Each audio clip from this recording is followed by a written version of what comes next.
देखिए पहला प्रश्न क्या कर रहा है, कह रहा है एक वयस्क मनुष्य के कितने दांत होता है। तो मनुष्य में कितना दांत होता है, तो मनुष्य में होता है 32 गो दांत। अगर पूछे कि बच्चा में कितना दांत होता है, तो बच्चा में होता है 20 दांत। दांत कै प्रकार के होता है, तो दांत होता है 4 प्रकार के। पहला क्या है, पहला है इंसीजर, पहला क्या है इंसीजर, दूसरा क्या है केनाइन, तीसरा क्या है, तीसरा है मोलर, और चौथा क्या है, चौथा है प्रीमोलर, चौथा क्या है प्रीमोलर।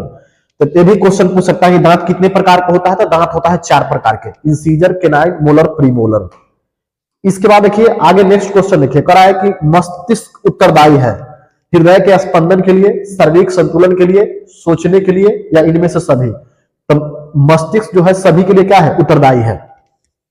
इसके बाद 3 नंबर क्वेश्चन देखिए, कहा है ट्रैकिया किस जीव का श्वसन अंग है। यानी ट्रैकिया यानी श्वास नली से सांस कौन लेता है, तो श्वास नली से जो सांस लेता है कॉकरोच, जितना कीट है यानी कीड़ा मकोड़ा है सब किससे सांस लेता है, तो सब जो है ट्रैकिया से सांस लेता है। मनुष्य किससे सांस लेता है, मनुष्य लेता है फेफड़ा से सांस। मछली किससे लेता है, तो मछली लेता है गलफारा से यानी गिल्स से। 4 नंबर क्वेश्चन देखिएगा, पूर्ण विकसित अंडाशय कहलाता है। पूर्ण विकसित अंडाशय को बोलते हैं हम लोग फल। फल का निर्माण कहां पे होता है, तो फल का निर्माण होता है अंडाशय में। बीज का निर्माण कहां पे होता है, तो बीज का निर्माण होता है बीजांड में। कहां पे होता है, बीजांड में। तो क्या होगा, पूर्ण विकसित अंडाशय कहलाता है, तो फल कहलाता है। क्या कहलाता है, फल। एक बाद 6 नंबर क्वेश्चन देखिए, करा है एक स्त्री में कौन से लिंग गुणसूत्र होते हैं। तो एक स्त्री में गुणसूत्र को क्या क्या होता है, तो XX होता है। टोटल क्रोमोजोम कितना होता है, तो टोटल क्रोमोजोम होता है 46। 46 को क्रोमोजोम को 2 भागों में बांटते हैं, 44 गो और 2 गो। 44 को क्रोमोजोम को बुलाता है ऑटोसम, ऑटोसम, और 2 क्रोमोजोम को बुलाता है सेक्स क्रोमोजोम, सेक्स क्रोमोजोम।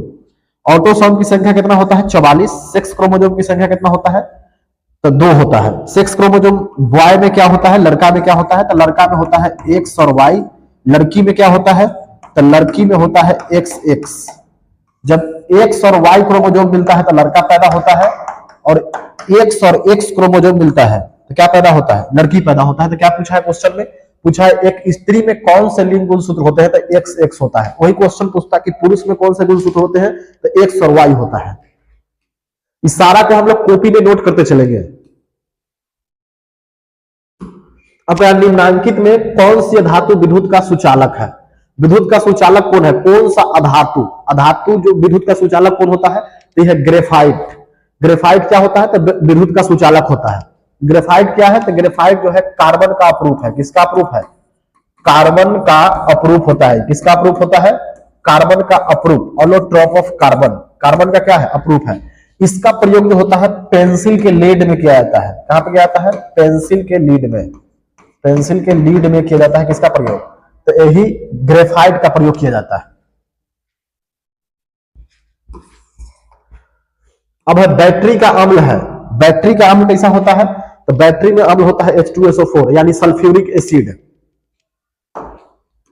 इसके बाद 9 नंबर क्वेश्चन देखिएगा, प्लास्टर ऑफ पेरिस का रासायनिक नाम क्या है। तो प्लास्टर ऑफ रासायनिक नाम होता है कैल्शियम सल्फेट हेमीहाइड्रेट यानी अर्ध हाइड्रेट। इसका फॉर्मूला होता है CSO4.1/2H2O। क्या होता है, इसका रासायनिक सूत्र होता है CSO4.1/2H2O यानी कैल्शियम सल्फेट हेमीहाइड्रेट। इसका प्रयोग जो होता है टूटी हुई हड्डी को जोड़ने में किया जाता है, और घर के डिजाइन बनाने में किया जाता है, और मूर्ति बनाने में किया जाता है। अब 10 नंबर क्वेश्चन करा, लॉन्ग ब्रेल किस प्रकार का सूचक है। अच्छा, सूचक क्या होता है, तो बोलेंगे वैसा पदार्थ जो अम्लीय और क्षारीय होने का सूचना देता है, उसको क्या बोलेंगे, उसको बोलते हैं सूचक। सूचक जो होता है 3 प्रकार का होता है। एक होता है प्राकृतिक सूचक, जो प्राकृतिक से पेड़ पौधा से प्राप्त होगा, वह पदार्थ जो पेड़ पौधा से प्राप्त होगा उसको प्राकृतिक सूचक। जो लेबोरेटरी में बनाया जाता है मानव के द्वारा, उसको बोलते हैं संश्लेषित सूचक। एक होता है गंधीय सूचक, जो अम्लीय और क्षारीय में बदल जाता है, उसको क्या बोलते हैं, उसको बोलते हैं गंधीय सूचक। इसका एग्जाम्पल क्या है, लौंग और ब्रेल किस प्रकार का सूचक है, तो गंधीय सूचक है। कौन सा सूचक है, गंधीय सूचक। ऑप्शन सी हो जाएगा। अब 11 नंबर क्वेश्चन लिखिए, कर रहा है कि घरेलू एलपीजी का मुख्य अवयव है। एलपीजी का फुल फॉर्म क्या होता है, तो एलपीजी का फुल फॉर्म होता है लिक्विड पेट्रोलियम गैस। लिक्विफाइड लिख लेंगे, liquefied petroleum petroleum gas, liquefied petroleum gas, इसमें जो होता है प्रोपेन, प्रोपेन की मात्रा जो होता है, प्रोपेन की मात्रा जो होता है 25 से 50% होता है, 25 से लेकर 50% किसकी मात्रा होता है? प्रोपेन के। ब्यूटेन की मात्रा, यानी ब्यूटेन की मात्रा जो होता है इसमें लगभग 25 से लेकर 40% तक होता है। फिर पेंटेन, पेंटेन, पेंटेन, पेंटेन की मात्रा कितना होता है? तो 5 से 10% होता है। तो क्या पूछा है? क्वेश्चन पूछा है कि घरेलू गैस एलपीजी का प्रमुख अवयव है, तो इसका प्रमुख अवयव कौन है? इसका प्रमुख अवयव है प्रोपेन। ब्यूटेन भी होता है, लेकिन अगर ऑप्शन में प्रोपेन नहीं रहता तो क्या आंसर होता? प्रोपेन। क्या है कि ज्यादा मात्रा में क्या होता है? ज्यादा मात्रा में होता है प्रोपेन, तब होता है ब्यूटेन। ब्यूटेन 40% तक ही होता है, जो है 25 से 50% होता है। ब्यूटेन 5 से 10% होता है। अब करा है C60, फ्लोरीन का आकृति निम्नलिखित में किसके जैसा होता है? तो ये होता है फुटबॉल के जैसा। ये भी किसका अप्रूफ है? तो ये भी जो है कार्बन का अप्रूफ है। फ्लोरीन जो है कार्बन के तीसरा अप्रूफ है। क्या अप्रूफ है? तीसरा अप्रूफ है। पहला अप्रूफ क्या है? हीरा। दूसरा क्या है? Graphite, graphite. और ये तीसरा क्या है? तो फ्लोरीन। क्या है? इसका फॉर्मूला होता है C60। इसका आकार जो होता है फुटबॉल की तरह होता है। कैसा होता है? फुटबॉल की तरह। अब इसके बाद देखिए नेक्स्ट क्वेश्चन करा है कि मानव मूत्र में यूरिया की प्रतिशत मात्रा में होती है। यूरिया मानव मूत्र में कितना होता है? तो यूरिया जो होता है 2% होता है। 96% क्या होता है? 96% मानव के मूत्र में जो होता है जल होता है, 2% जो होता है यूरिया होता है। 96 दो कितना हो गया? 98। और 2% जो होता है अपशिष्ट पदार्थ होता है, अपशिष्ट पदार्थ होता है, अपशिष्ट पदार्थ। यदि क्वेश्चन पूछा जाए कि मूत्र का रंग पीला क्यों होता है, तो मूत्र का रंग जो होता है पीला यूरोक्रोम के कारण होता है। किसके कारण? Urochrome, urochrome. ऑब्जेक्टिव में पूछा जाता है कि मूत्र का रंग पीला किसके कारण होता है, तो यूरोक्रोम के कारण होता है। फिर मूत्र में गंध किसके कारण आता है, तो अमोनिया के कारण आता है, NH3। मूत्र का पीएच मान कितना होता है, तो मूत्र का पीएच मान होता है 4.8। सारा के सारा कोटि में नोट करेंगे जितना चीज है। हालांकि मानव मूत्र में यूरिया कितना प्रतिशत होता है, तो यूरिया 2% होता है। अगर क्वेश्चन डायरेक्ट पूछे कि मानव मूत्र में जल कितना प्रतिशत होता है, तो जल होता है 96%। अपशिष्ट पदार्थ कितना परसेंट होता है, तो 2% होता है। फिर पूछे कि मानव मूत्र में गंध किसके कारण आता है, तो अमोनिया के कारण आता है। अमोनिया का फॉर्मूला होता है NH3। फिर मानव मूत्र जो होता है पीला क्यों दिखाई देता है, तो यूरोक्रोम के कारण पीला दिखाई देता है। मानव मूत्र के पीएच मान कितना होता है, तो पीएच मान होता है 4.8। 14 नंबर क्वेश्चन देखिए, कर रहा है भ्रूण का विकास होता है अंडाशय में, योनि में, गर्भाशय में और फ्लैपियन ट्यूब में। यानी भ्रूण का विकास यानी बच्चा का पालन पोषण कहां पे होता है, तो बच्चा का पालन पोषण होता है गर्भाशय में यानी यूट्रस में। अंडाशय में क्या होता है, तो अंडाशय में अंडाणु का निर्माण होता है। किसका निर्माण होता है? अंडाणु का निर्माण होता है, अंडाणु का निर्माण। अंडाणु का निर्माण कहां पे होता है, ये होता है गर्भाशय में।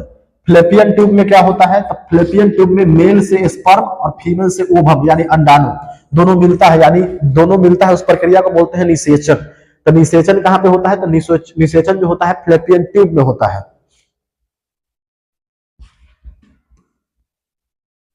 अब है 16 नंबर क्वेश्चन देखिए। 16 नंबर क्वेश्चन कह रहा है कि 1 किलोवाट घंटा बराबर कितना होता है, तो 3.6 × 10⁻6 जूल। कितना होगा? 3.6 × 10⁻6 जूल। कह रहा है निम्न में किस लेंस की फोकस दूरी धनात्मक होती है, यानी धनात्मक किस लेंस का होता है, तो ये होता है उत्तल लेंस का। उत्तल लेंस का क्या होता है? धनात्मक, धनात्मक होता है। अवतल लेंस का क्या होता है, तो अवतल लेंस का होता है ऋणात्मक यानी माइनस में होता है। फोकस दूरी जो होता है किसमें होता है? माइनस में। तो उत्तल लेंस का क्या होता है? उत्तल लेंस का होता है धनात्मक। 18 नंबर क्वेश्चन देखिए। 18 नंबर क्वेश्चन क्या कह रहा है, कह रहा है कि कमरे के ताप पर द्रव अवस्था में रहने वाली अधातु, कमरे के ताप पर द्रव अवस्था में रहने वाली धातु, अधातु कहा है, धातु नहीं। अगर धातु कहता तो पारा हो जाता। और क्वेश्चन कहता कि कमरे के ताप पर द्रव अवस्था में रहने वाली धातु, धातु कौन सा है? तो मरकरी है, पारा है, Hg है।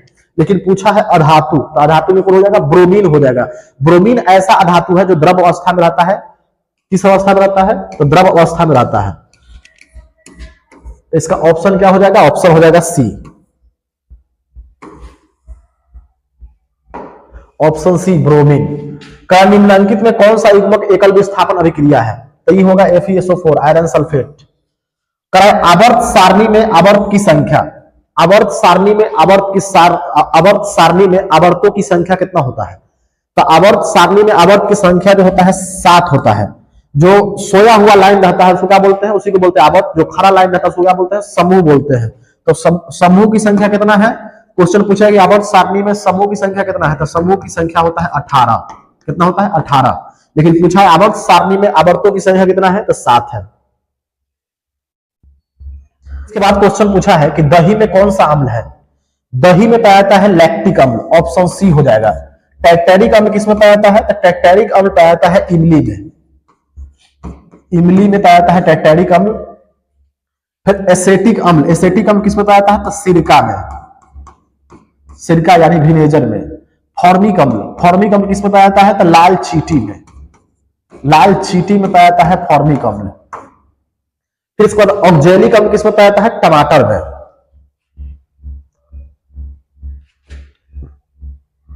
इसके बाद 23 नंबर क्वेश्चन देखिए, क्राइम निम्नांकित में किस धातु को किरोसिन में डुबो कर रखते हैं? किरोसिन में किसको डुबो कर रखा जाता है? तो सोडियम को जो है किरोसिन में डुबो कर रखा जाता है, ऑप्शन बी। सोडियम को कहां पे डुबा कर रखा जाता है? तो किरोसिन में डुबा कर रखा जाता है। पानी में क्यों नहीं रखा जाता है? अगर पानी के साथ इसको डुबाएंगे तो क्या बना देगा? हाइड्रोक्साइड बना देगा। धातु जो है पानी के साथ अभिक्रिया करता है, क्या बनाता है? हाइड्रोक्साइड बना देता है। अगर ऑक्सीजन के साथ करेगा तो क्या बना देगा? ऑक्साइड बना देगा। इसीलिए इसको किरोसिन तेल में क्या करते हैं? इसको डुबा कर रखते हैं। अब ईंधन क्या है? तो ईंधन जो है, बोलेंगे ईंधन ऐसा पदार्थ है जिसको जलने से हमें क्या प्राप्त होता है? उष्मा और ऊर्जा प्राप्त होता है। क्या प्राप्त होता है? बोलेंगे ईंधन ऐसा, बोलेंगे ईंधन ऐसा पदार्थ है जिसको जलने से उष्मा और ऊर्जा प्राप्त होता है, उसको बोलते हैं ईंधन। अब ईंधन कौन कौन है इसमें से बताइए।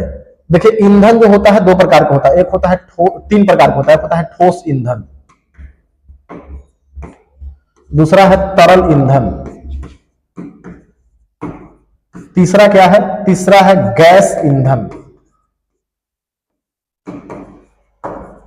ठोस ईंधन में कौन कौन होगा? जैसे में लकड़ी, गोबर, कोयला, सारा को कॉपी में नोट करेंगे। चारकोल,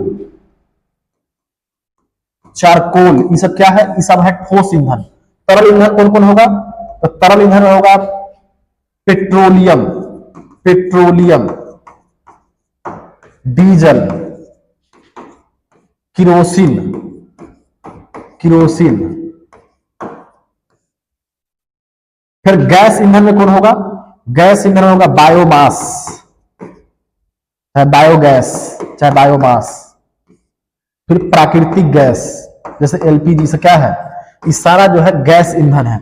करा ईंधन है तो सीएनजी यानी कंप्रेस्ड नेचुरल गैस, एलपीजी यानी लिक्विफाइड पेट्रोलियम गैस, लकड़ी, इनमें से सभी। तो क्या होगा ऑप्शन? ऑप्शन होगा इनमें से सभी, ऑप्शन डी। अब है जीवाश्म ईंधन का उदाहरण है। जीवाश्म ईंधन का उदाहरण क्या है? जीवाश्म किससे प्राप्त होता है? जो बहुत पुराने वर्ष पहले, जैसे पेड़ पौधा है, पेड़ पौधा हो गया, जानवर हो गया, ये सब मर गया, मरने के बाद सड़ जाता है, गल जाता है, तो किसका निर्माण होता है? जीवाश्म का निर्माण होता है। तो पेट्रोलियम का भी निर्माण उसी प्रकार हुआ है, कोयला का भी निर्माण उसी प्रकार हुआ। तो ऑप्शन क्या हो जाएगा? ए और बी। इसके बाद 26 नंबर क्वेश्चन लिखे कर रहा है कि अमोनियम क्लोराइड का जलीय विलयन होता है, कैसा होता है? अम्लीय होता है, ऑप्शन ए हो जाएगा। 27 नंबर क्वेश्चन लिखे कर रहा है एथेन का आणविक सूत्र C2H6 है, इसमें सहसंयोजक बंधन की संख्या है। सहसंयोजक बंधन किसको बोलते हैं? तो जो इलेक्ट्रॉन के साझा से बनता है, वह बंधन जो इलेक्ट्रॉन के साझा से बनता है उसको क्या बोलेंगे? सहसंयोजक बंधन। कर रहा है C2H6, तो पहले इसको इसका फॉर्मूला, इसका स्ट्रक्चर बनाएंगे। C 2 गो, फिर H क्या गो? 6 गो, 1 2 3 4 5 और 6। क्या करा है? एथेन का आणविक सूत्र C2H6, इसमें सहसंयोजक बंधन है। तो ये पहला बंधन, एक बंधन, दो बंधन, तीन बंधन, फिर 4 बंधन, 5 बंधन, 6 बंधन और क्या है यहाँ पे? 7 बंधन। तो कै गो बंधन है इसमें? इसमें है 7 गो बंधन। कै गो बंधन है? 7। तो ऑप्शन क्या हो जाएगा? डी हो जाएगा। करा एथेन का आणविक सूत्र C2H6 है, इसमें सहसंयोजक बंधन कितने हैं? तो 7 है। अगर इसको बनाएंगे स्ट्रक्चर ऐसा तो क्या होगा? एक हाइड्रोजन, क्या कि यहां पर कार्बन की एक इलेक्ट्रॉन गया होगा, इधर से हाइड्रोजन का एक इलेक्ट्रॉन आया होगा, फिर यहां से कार्बन के एक इलेक्ट्रॉन आया होगा, हाइड्रोजन का फिर इलेक्ट्रॉन गया होगा, फिर कार्बन के एक इलेक्ट्रॉन क्या होगा, फिर हाइड्रोजन के एक इलेक्ट्रॉन होगा, दोनों क्या हो गया होगा, दोनों जो है साझा करके क्या हो गया, अस्थायी हो गया, अब नया यौगिक बना लिया। क्या हुआ देखिए, एगो, दूगो, तीन गो, चार गो, पांच गो, छह गो, सात गो। तो पूछा है कि एथेन का आणविक सूत्र C2H6 है, तो इसमें सहसंयोजक बंधन की संख्या है, तो कितना है सहसंयोजक बंधन, 7 है।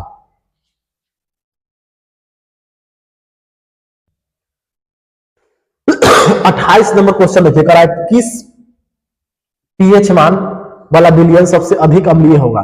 तो जो जितना कम होगा, अम्ल के पीएच मान कितना होता है, 7 से कम होता है। भस्म में कितना होता है, तो 7 से अधिक होता है। 7 जो होता है उदासीन होता है, न्यूट्रल होता है, जैसे जल का पीएच मान 7 होता है। तो कह रहा है कि किस पीएच मान वाला विलयन सबसे अधिक अम्लीय होगा। तो जितना कम रहेगा वो ज्यादा अम्लीय होगा। तो 1 2 3 4 में सबसे ज्यादा अम्लीय कौन होगा, तो 1 होगा, जितना कम उतना ज्यादा अम्लीय। कह रहा है एथाइन, यानी इसमें ट्रिपल बंधन वाला है। एथाइन में कार्बन कार्बन परमाणु के बीच कितने सहसंयोजक बंधन है। एथाइन, एथाइन एक हाइड्रोजन इधर से, एक हाइड्रोजन इधर से। तो कह रहा है कि एथाइन में कार्बन कार्बन परमाणु, यानी ये है कार्बन परमाणु, यहां पर भी है कार्बन परमाणु, के बीच कितने सहसंयोजक बंधन है। तो 1 है, 2 है, 3 है। तो कितना है, 3। ऑप्शन सी हो जाएगा।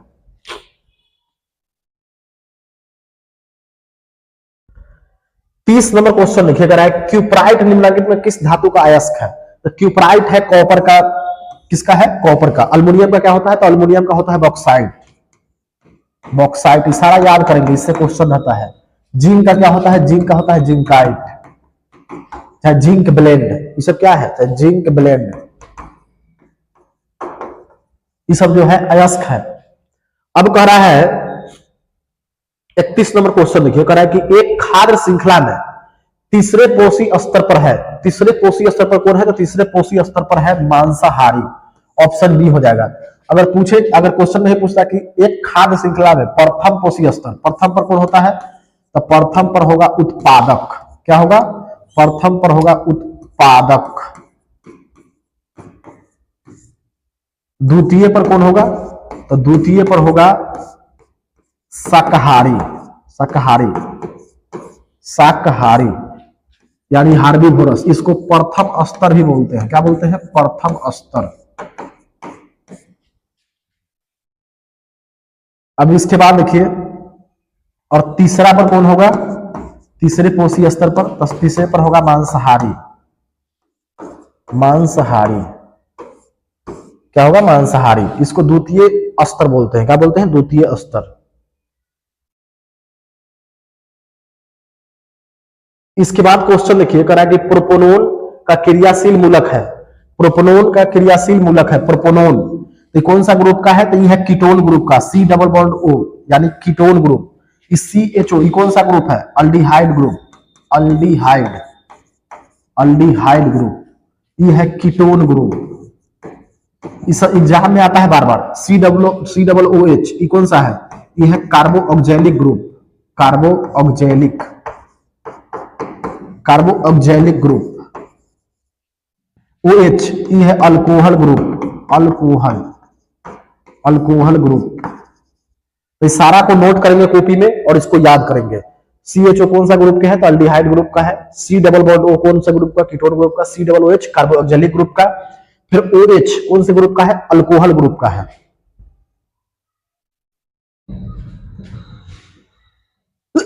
चौंतीस नंबर क्वेश्चन देखिए, निम्नलिखित में कौन सा तत्व आसानी से इलेक्ट्रॉन का त्याग नहीं कर सकता है। सोडियम, सोडियम कर देगा। सोडियम के अंतिम कक्षांक का इलेक्ट्रॉन होता है 2 8 1, तो आसानी से कर देगा। फिर मैग्नीशियम, मैग्नीशियम भी कर देगा, इसके अंतिम कक्षांक को 2 8 2। फिर है आयरन, आयरन का कहेगा 26 गो, तो 2 8, फिर इसके बाद 14, फिर 2 2 8 10 10 10 10 20 4 24 2 26, तो हो जाएगा। फिर इसके बाद क्या है, फ्लोरीन, फ्लोरीन का कितना होता है, फ्लोरीन का होता है परमाणु संख्या 9, तो इसका कितना होगा 2 और 7। तो ये क्या करेगा, ये इलेक्ट्रॉन के त्याग करेगा कि ग्रहण करेगा, तो ये जो है ग्रहण करेगा, ये दूसरे से लेगा, तो ये क्या करेगा, ऑप्शन क्या हो जाएगा इसका, इसका ऑप्शन हो जाएगा बी यानी फ्लोरीन। 35 नंबर क्वेश्चन देखिए, 35 नंबर क्वेश्चन क्या कह रहा है, 35 नंबर क्वेश्चन कह रहा है कि निम्नलिखित में किस तत्व में संयोजी इलेक्ट्रॉन की संख्या सबसे अधिक है? यानी निम्नलिखित में किस तत्व में संयोजी इलेक्ट्रॉन कहने का मतलब क्या कि अंतिम कक्षा में अधिकतम इलेक्ट्रॉन किसमें है, किस कौन से तत्व में है? तो सिलिकॉन में कितना होता है? परमाणु संख्या 14। इसके कितना होगा? 2, 8, 10 और 4 14। अंतिम कक्षा में इलेक्ट्रॉन है 4 गो। अल्युमिनियम, इसका कितना होता है? 13। 2, 8, 10 और 3 13। अंतिम कक्षा में इलेक्ट्रॉन 3 इलेक्ट्रॉन। यह फास्फोरस 2, 8, 10 और 5। फास्फोरस के परमाणु संख्या होता है 15। सोडियम कितना होता है? 2, 8, 1। क्या पूछा है? क्वेश्चन कर रहा है कि निम्नलिखित में किस तत्व में संयोजी इलेक्ट्रॉन की संख्या सबसे अधिक है? तो ये होगा फास्फोरस में। फास्फोरस में कितना है? अधिकतम 5 है। अंतिम कक्षा में कितना इलेक्ट्रॉन है? 5 में है। 5 अगर सबसे कम पूछता है, सबसे कम किसमें है? सबसे कम है सोडियम में। इसके बाद 36 नंबर क्वेश्चन देखिए, कहा है कि प्रतिरोधकता का एसआई मात्रक है। इसका प्रतिरोधकता का एसआई मात्रक होता है ओम मीटर। यही क्वेश्चन अगर पूछे कि प्रतिरोध का एसआई मात्रक क्या होता है, तो प्रतिरोध का एसआई मात्रक होता है ओम। क्या होता है? ओम होता है। अब कह रहा है किसी अंतरिक्ष यात्री को आकाश कैसा प्रतीत होता है? तो किसी भी अंतरिक्ष यात्री को आकाश जो होता है काला दिखाई देता है। कैसा दिखाई देगा? काला। 38 नंबर क्वेश्चन देखिए। 38 नंबर क्वेश्चन कह रहा है कि गोलीय दर्पण के परावर्तक पृष्ठ की वृत्ताकार सीमा रेखा का व्यास क्या कहलाता है? तो गोलीय दर्पण का द्वारक कहलाता है। ऑप्शन सी हो जाएगा।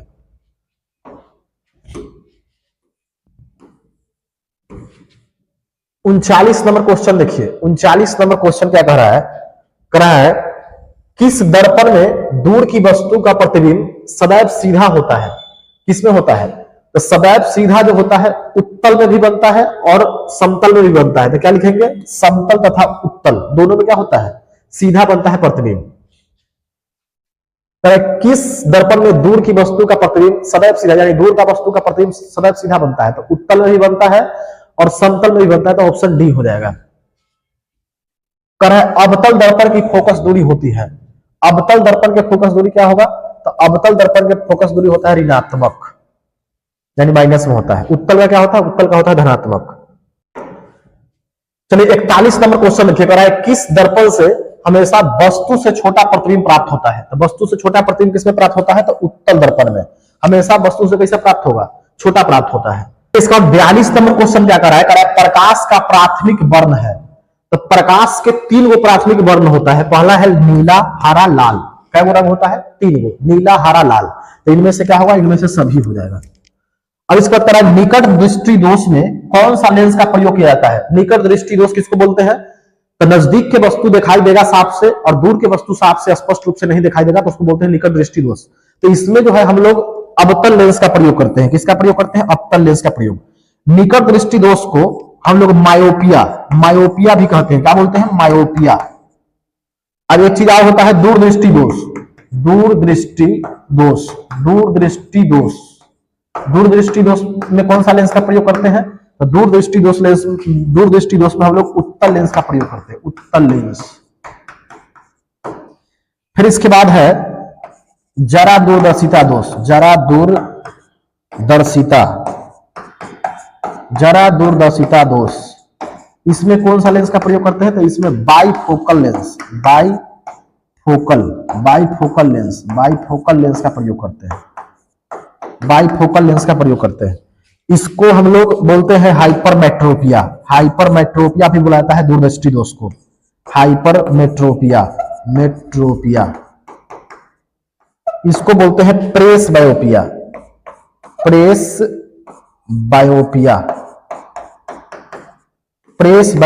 इसको क्या बोलेंगे? दूरदर्शिता दोष को प्रेस बायोपिया। इसमें जो है बाइफोकल लेंस का प्रयोग करते हैं। किसका प्रयोग करेंगे?